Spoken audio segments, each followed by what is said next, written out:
Bonjour à tous et bienvenue sur le plateau de Bonjour chez vous. Nous espérons que vous allez bien à la maison. Aujourd'hui, on va parler d'un tout autre thème parce que hier, si vous étiez là, nous avons parlé de la prière et nous espérons que vous avez reçu votre stratégie de prière. Mais aujourd'hui, on va être beaucoup plus pratique. On va parler des petites décisions de la vie qui ont un grand impact. Petites décisions, mais grand impact. Aurélie. Bonjour Aurélie. Bonjour Aurélie.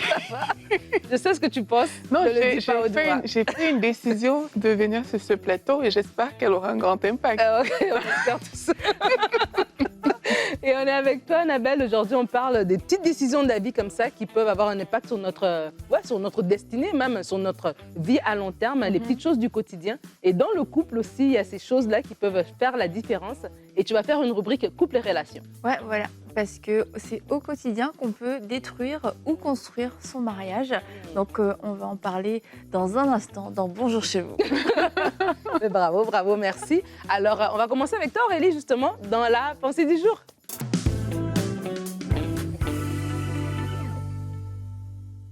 Alors, cette pensée m'est venue à cœur lorsque je lisais Matthieu 1, la généalogie de Jésus-Christ.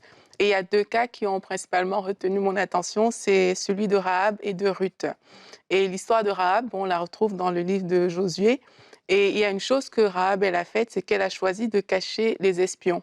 Et en choisissant de cacher ces espions-là que Josué avait envoyés, elle était en train d'écrire son histoire et l'histoire de sa famille sans forcément s'en rendre compte. Et également Ruth, en décidant de suivre sa belle-mère Naomi, contrairement à Orpa, elle était en train d'écrire son histoire. Pareil dans l'histoire de Ruth, quand elle est partie glaner dans le champ, elle écrivait son histoire. Ce sont des décisions qui ont été prises comme ça, qui ont marqué un tournant dans la vie de ces femmes-là et qui les ont positionnées dans la généalogie de Jésus-Christ. Est-ce qu'elles se rendaient compte forcément de ce qu'elles étaient en train de faire? Je ne sais pas, je ne suis pas sûre, je pense que non. Mais dans leur histoire, il y a des aspects qu'on peut mettre en évidence et c'est ce qu'on va voir aujourd'hui.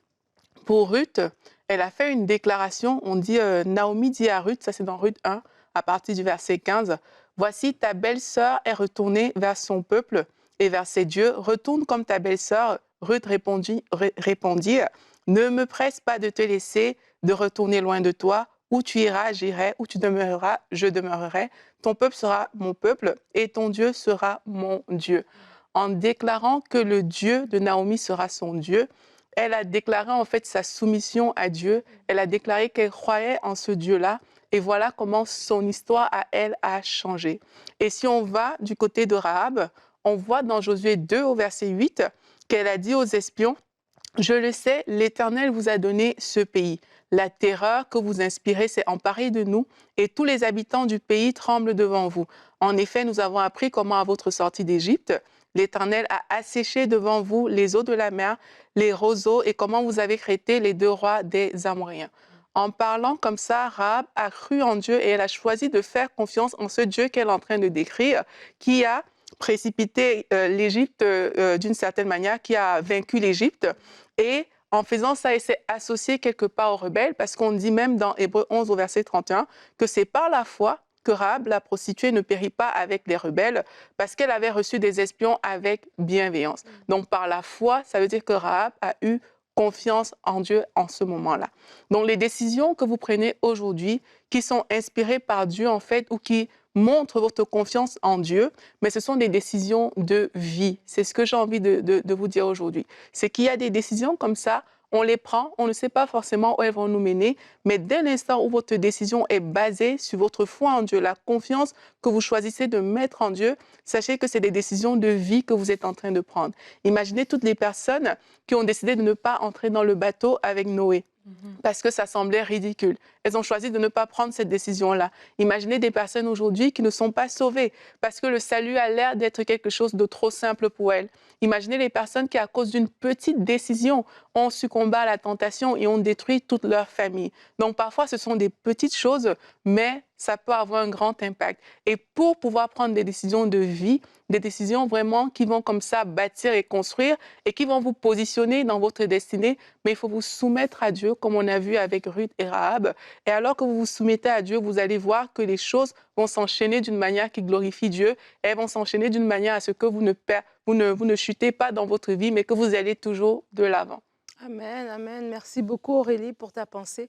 Une très belle pensée et qui nous amène à vraiment à cette réflexion que oui, nos décisions ont un grand impact. Et c'est vrai, quand tu parlais, je me suis dit, c'est vrai, il y a des décisions comme ça qu'on prend dans la vie de tous les jours parce que c'est des décisions voilà, de notre quotidien. Par rapport à Ruth, la logique était de retourner à Moab, dans son pays, dans ce qu'elle a toujours connu, de laisser Naomi retourner chez elle. Pour Rahab, la logique était de se rallier à son peuple, à elle qui était attaquée, et de même d'aller dire aux soldats, oui, voilà, les espions sont passés par ici. Donc la logique nous disait une chose, mais il y avait quelque chose en elle qui ont dit autre chose. Et c'est vraiment important, on se dit, c'est vrai que des fois, la vie, il y a des carrefours comme ça qu'on peut sentir qu'ici, ça passe ou ça casse. Ici, c'est la décision qui me fait aller à gauche ou aller à droite. Et c'est important de prendre la bonne décision, de ne pas se dire, bon, je vais au hasard et puis je me rattraperai dans les saisons suivantes parce qu'on ne sait pas. Mais à chaque carrefour de la vie, c'est important de s'asseoir et de dire, Seigneur, est-ce que je prends la bonne décision, même si elle semble logique, même si elle semble insignifiante, elle semble petite, mais des fois, derrière des petites choses comme ça se cachent des grandes choses. La soumission à Dieu est une clé parce que justement, plusieurs personnes savent que certaines choses ne sont pas bien, même dans notre vie de tous les jours. Parfois, tu sais même que c'est un péché que tu vas commettre. Tu sais que voilà, ce que tu vas dire, c'est pas quelque chose de bien. Mais tu le fais quand même. Mais c'est parce que tu ne réalises pas, on ne réalise pas seulement l'impact que des petites choses peuvent avoir. Mais quand on est soumis à Dieu, quand on choisit de se soumettre à Dieu tout simplement, c'est à un moment, tu vas voir que non, je ne peux vraiment plus faire ces choses. Et c'est comme ça qu'on crée la vie. La vie ne se crée pas de façon large. Les gens voient souvent un tableau fini, mais c'est vraiment dans les petites choses, les petits choix du quotidien. Yes. C'est parce que je choisis de dire non à cette chose maintenant que je crée la vie, en fait. C'est pas demain, quand j'aurai une grande décision, que ça va arriver, mais c'est vraiment pas à pas, étape par étape. Et ça peut sembler banal. Voilà pourquoi je parle de soumission. Soumission à Dieu, pour moi, ça veut dire se soumettre à l'Esprit de Dieu. Ça veut dire avoir une relation avec Dieu parce que à quel moment est-ce que ce sentiment dont tu parlais arrive? Mais c'est parce que l'Esprit de Dieu en toi te fait comprendre qu'il y a peut-être quelque chose qui ne fonctionne pas. Mais si tu n'entretiens pas cette relation-là, les choses vont arriver, tu ne les verras même pas venir, en fait, parce que tu n'as pas été alerté, tout simplement. Donc, c'est ça, la soumission à Dieu, c'est une clé pour prendre des décisions de vie. Moi, quand j'étais à l'université, j'ai pris plusieurs fois par jour ou une fois par jour des décisions et des petites décisions, mais qui ont fait que, au bout de l'année, j'ai pas eu mon examen, que j'ai pas réussi à passer mes examens parce que le soir, je prenais la décision de sortir. Le matin, je prenais la décision de pas aller en cours. Et puis, ça commence, bon, c'est une fois, bon, c'est deux fois. Ta vie est pas en péril, ton année scolaire est pas en péril. Mais en fait, c'est comme tu dis, Aurélie, c'est tout ça mis bout à bout, ça va produire un résultat. Et c'est fou de se dire que toutes ces décisions qu'on va prendre n'auront aucun impact. Et les petites décisions ont des grands impacts parce que quelquefois, c'est une petite décision qui va débloquer une situation.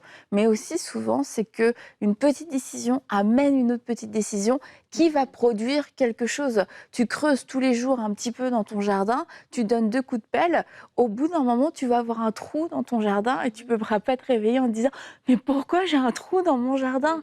Et en fait, très souvent, je trouve qu'on néglige le côté positif ou le côté négatif. On oublie que nos petits choix peuvent avoir des conséquences désastreuses, mais on oublie aussi, on se décourage dans le fait qu'il y a des grands résultats qui, dans la plupart des vies, les grands résultats sont le résultat de petites décisions, de petites bonnes décisions. De se dire non, ça je refuse, je crucifie ma chair, je dis non parce que est-ce que ça m'amène vers le plan de Dieu?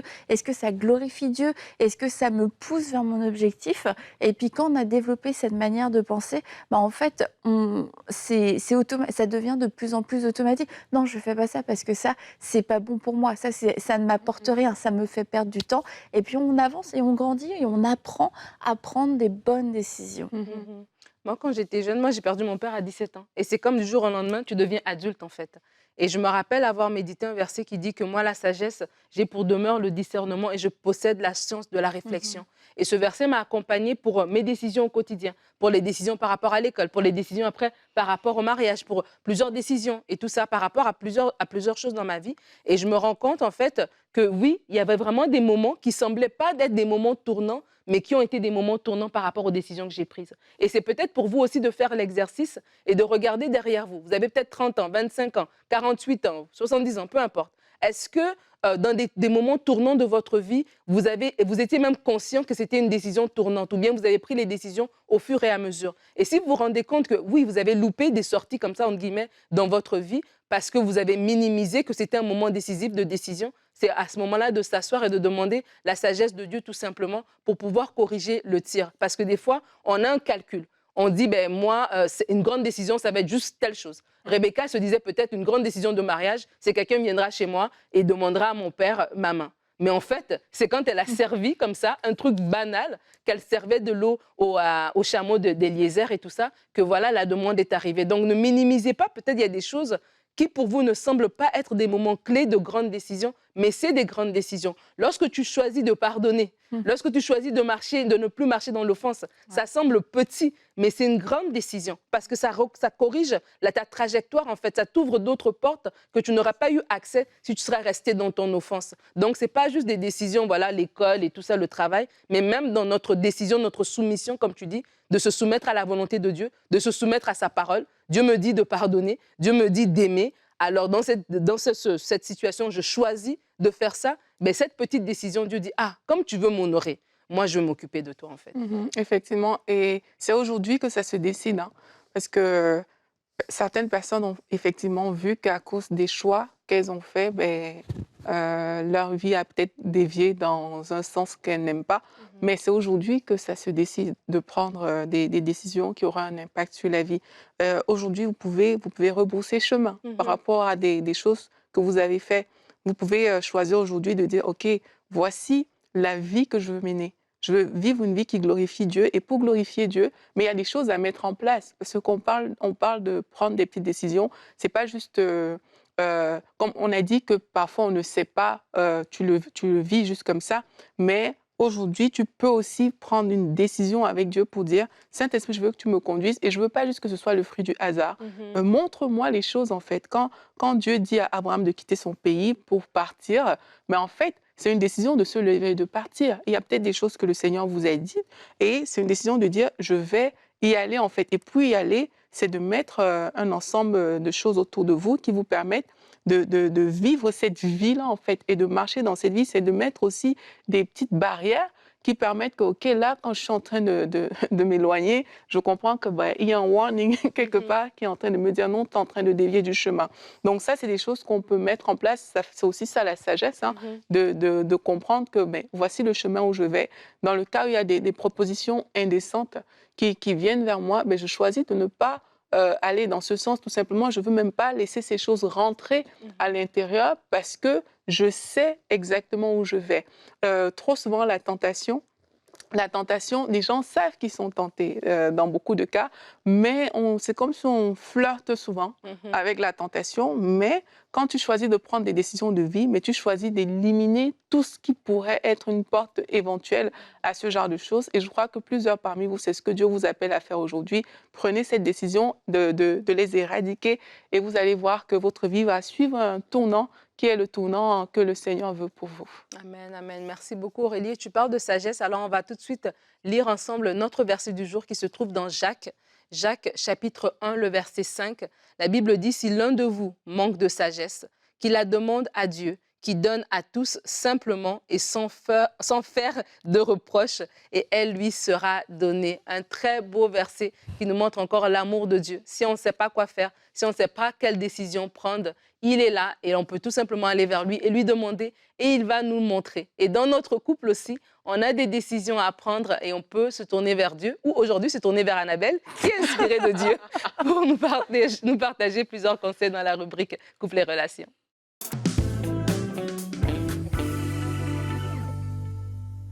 Un couple fort, ça se construit tous les jours dans le quotidien qui n'est pas toujours glamour et ce n'est pas tous les jours le voyage dans le sud, ce n'est pas tous les jours la lune de miel, mais pourtant c'est dans ces journées-là les plus ordinaires, peut-être les plus monotones, quelquefois ennuyeuses, dérangeantes, que notre couple se construit et se fortifie. Et j'aimerais vous lire ce passage dans Joël. Joël au chapitre 1, verset 4. Ce qu'a laissé la chenille, la sauterelle l'a dévoré. Ce qu'a laissé la sauterelle, le grillon l'a dévoré. Ce qu'a laissé le grillon, le criquet l'a dévoré. Alors vous vous dites, c'est quoi le rapport, Annabelle? Tout ça pour dire qu'il y a toute une semence, il y a tout un champ qui a été détruit à cause de petits animaux, de petits insectes. Ce n'étaient pas des lions, ce n'étaient pas des ours, ce n'étaient pas des guépards, ce n'étaient pas des choses extraordinaires. C'est des petites choses. Une sauterelle, ça fait pas tant que ça de mal.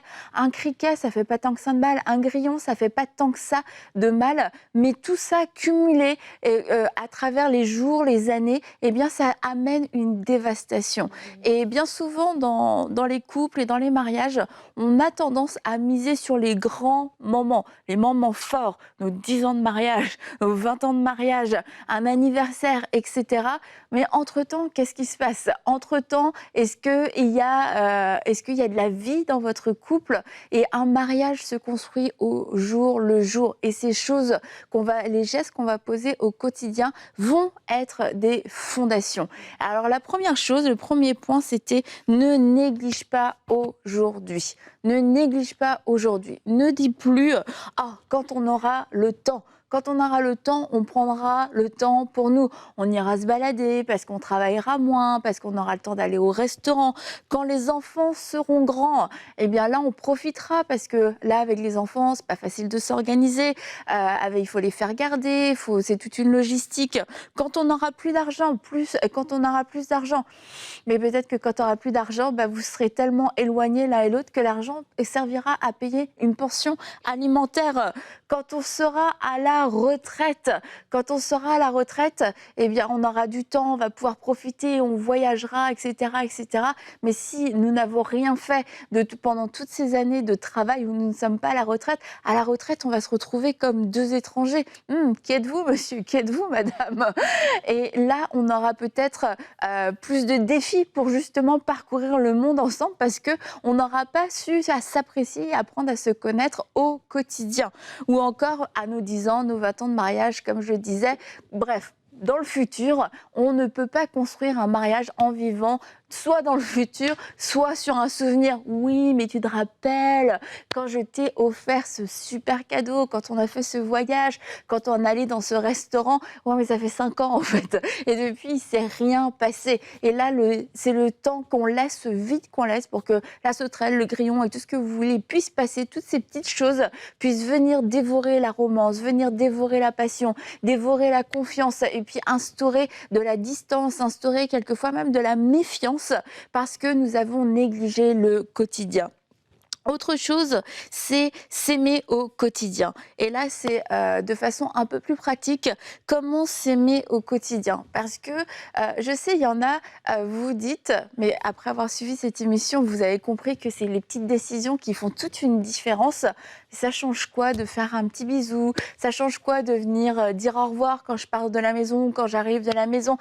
Ou d'aller manger dans un restaurant qui n'est pas super. Mieux vaut attendre une fois par an pour aller dans un bon restaurant, mais c'est justement le danger, c'est de toujours attendre que ce soit mieux parce que ça se peut que ce moment n'arrive jamais. Donc, c'est de pouvoir s'aimer au quotidien par des petits gestes et des attentions qui vont faire toute la différence. Le fait de manifester ces gestes et ces attentions et ces paroles, ça va permettre de construire au quotidien. Et le fait de ne pas en avoir, c'est ce qui va aussi détruire. Combien de personnes qui arrivent avec un couple déchiré et on leur demande mais qu'est-ce qui se passe?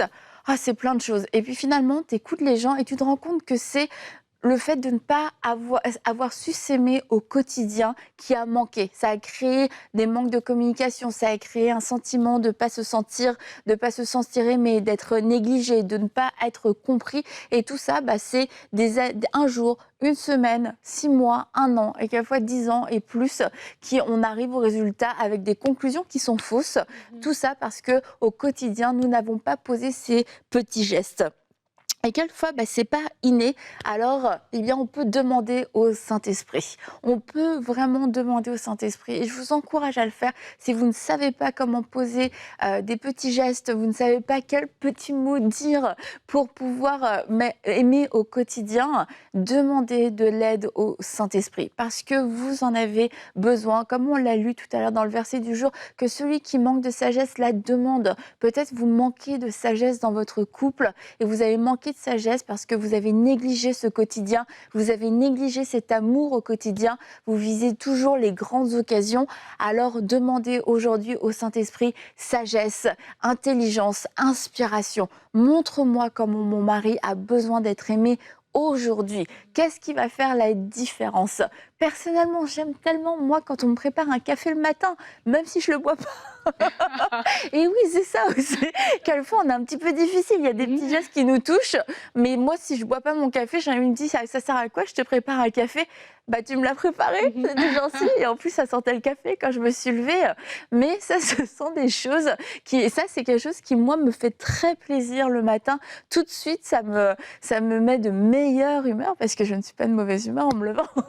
Mais voilà, pourtant, je peux ne pas le boire et ça peut sembler contradictoire. Et peut-être que votre épouse est contradictoire aussi. Peut-être que votre époux envoie des signaux qui ne sont pas les bons, qui ne sont pas vraiment le reflet de ses désirs ou de ses besoins. Alors, demandez de l'aide au Saint-Esprit. Et communiquez aussi avec votre mari ou votre femme en lui disant « Mais qu'est-ce qui te ferait plaisir ?» Gardez les yeux ouverts, voyez les réactions, voyez ce que ça provoque. Est-ce que d'un seul coup, votre femme vous dit oh, « Mais merci, c'est trop gentil parce que vous avez sorti la poubelle, parce que vous avez de vous-même débarrassé la table, parce que vous avez fait un repas particulier, peut-être que votre famille aimait, etc. » Bref, c'est plein de petites choses et on se dit « Mais ça va pas sauver notre mariage. » Non, ça va le construire. C'est les grandes occasions. Quelquefois, on va partir en voyage, en croisière de luxe, etc. Et ça, c'est des événements qui sauvent les mariages. Et des mariages sont sauvés tous les 10 ans. Mais nous avons besoin de vivre la bénédiction dans notre couple. Et cette bénédiction-là, elle se déverse au jour le jour, comme les bontés de Dieu qui se renouvellent quotidiennement. Et on est content que Dieu soit fidèle au quotidien et qu'il n'attende pas nos 10 ans de vie chrétienne pour manifester son amour, pour marquer le coup, pour nous parler, nous encourager et nous aimer. Il le fait au quotidien. Alors nous aussi, avec humilité, apprenons à aimer notre mari, notre femme au quotidien. Voilà. Amen, amen. Mais on a encore un peu de temps et je vais te poser une question parce qu'Annabelle, si vous ne le savez pas, tu as fait plusieurs conférences. La première fois qu'on s'est rencontrés, d'ailleurs, c'était pour une conférence de couple à notre église. Et toi et ton mari, vous avez ce ministère, je crois, de partager, parler par rapport au couple. Et vous avez aussi suivi des jeunes couples. Justement, des fois, on minimise les petites choses. On minimise le quotidien parce que ça a l'air banal, ça a l'air d'une petite chose. Mais après, au bout des années, au bout d'un certain moment, on se rend compte que tiens, on s'est éloigné parce qu'on n'a pas su bâtir au quotidien. Et si tu parles à un couple qui a un an de mariage, par rapport à un couple qui peut-être qu'on a 20 ans et qui a su passer à travers les années et puis se rendre compte que, ah tiens, c'était important. Parce que des fois, quand on parle à des jeunes couples, ça n'a pas l'air important. Ils se disent qu'eux, ils sont différents, ça ne leur arrivera pas, etc., etc. Si tu pouvais parler à des jeunes couples, qu'est-ce que tu leur dirais? Je veux vous dire que vous êtes le public parfait pour tomber dans la routine et la monotonie. Parce que lorsqu'on est un jeune couple, on est jeune dans le couple. Donc on apprend à être marié, on apprend à être un mari, on apprend à être une femme.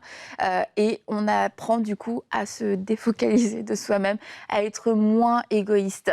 Et c'est le moment où on a besoin de tout de suite prendre les bonnes habitudes, de créer de bonnes habitudes et de ne pas prendre l'autre pour acquis. Et bien souvent, on sort des fiançailles, on vient de se marier. Donc, on a l'impression que l'amour est fort, et la passion est forte, mais c'est le moment où on est le moins vigilant peut-être, où on va le moins veiller, parce qu'on se dit, ça ne nous concerne pas, on a un jeune couple, donc ça va pédaler tout seul. Mais en fait, vous êtes soumis à la même loi que tous les autres couples si vous n'entretenez pas votre amour, si vous n'entretenez pas votre couple, si aujourd'hui vous ne commencez pas à vous aimer au quotidien, à manifester ces marques d'attention, eh bien, dans 2 ans, dans 3 ans, vous allez ressentir cette monotonie, vous allez ressentir cette distance. Et vraiment, ça commence au jour 1 du mariage, construire notre couple au quotidien et surtout de ne pas se laisser illusionner que parce que nous sommes un jeune couple, jeune marié, que ça ne nous concerne pas. Parce que le fait de ne pas veiller, c'est ça qui nous rend vulnérables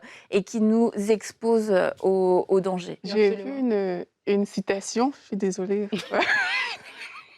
Et dans cette citation, ça disait, c'était en anglais, et je vais essayer de paraphraser, ça disait que il y a beaucoup de projets dans la vie, et alors que tu es au milieu de tes projets, mais n'oublie pas que tu dois continuer à vivre.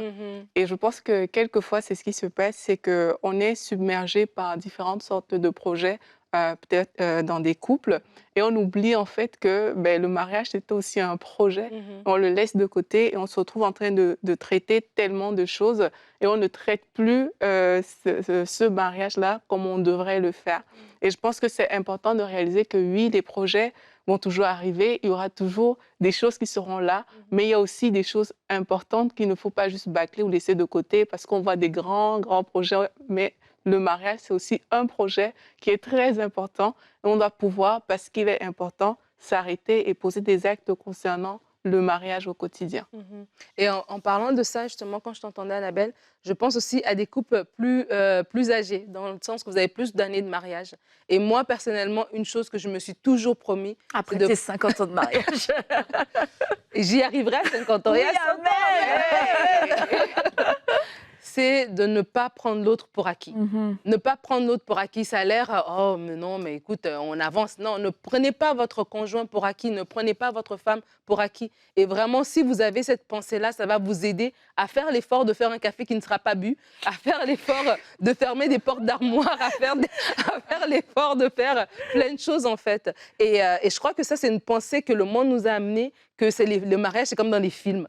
Et c'est pas vrai, c'est pas comme dans les films, c'est la réalité, mais il y a de la beauté dans notre quotidien, il y a de la beauté dans cette réalité-là. Donc, si vous avez commencé la vie et puis vous vous étiez dit, non, moi, c'est les vieux couples qui vivent comme ça, nous, on va juste vivre de notre amour et ça va aller, et que finalement, 10 ans sont passés et les petites choses vous ont éloigné l'un de l'autre, c'est jamais trop tard pour revenir sur le droit chemin. Dieu est celui qui redresse les chemins qui sont tortueux. Vous pouvez revenir vers lui, et alors que vous voulez vous soumettre à sa volonté, vous soumettre à sa direction, comme il l'a été dit dans la pensée du jour. Seigneur, je sais que ta pensée est un couple solide. Je sais que dans ta pensée, c'est un mariage épanoui, où l'homme respecte sa femme, l'homme aime sa femme, où la femme respecte son mari, où chacun d'entre nous, nous sommes le reflet de ta gloire, de ta bonté, de ton amour. Alors aide-nous. Et Dieu va vous donner, et peut-être ce sera gênant au début, si vous n'avez jamais fait, et puis au bout de 20 ans, vous commencez à essayer mais vaut mieux passer par-dessus, entre guillemets, cette gêne-là du début et être celui qui dit, OK, moi, je vais décider. Peut-être que l'autre personne, elle est déjà trop blessée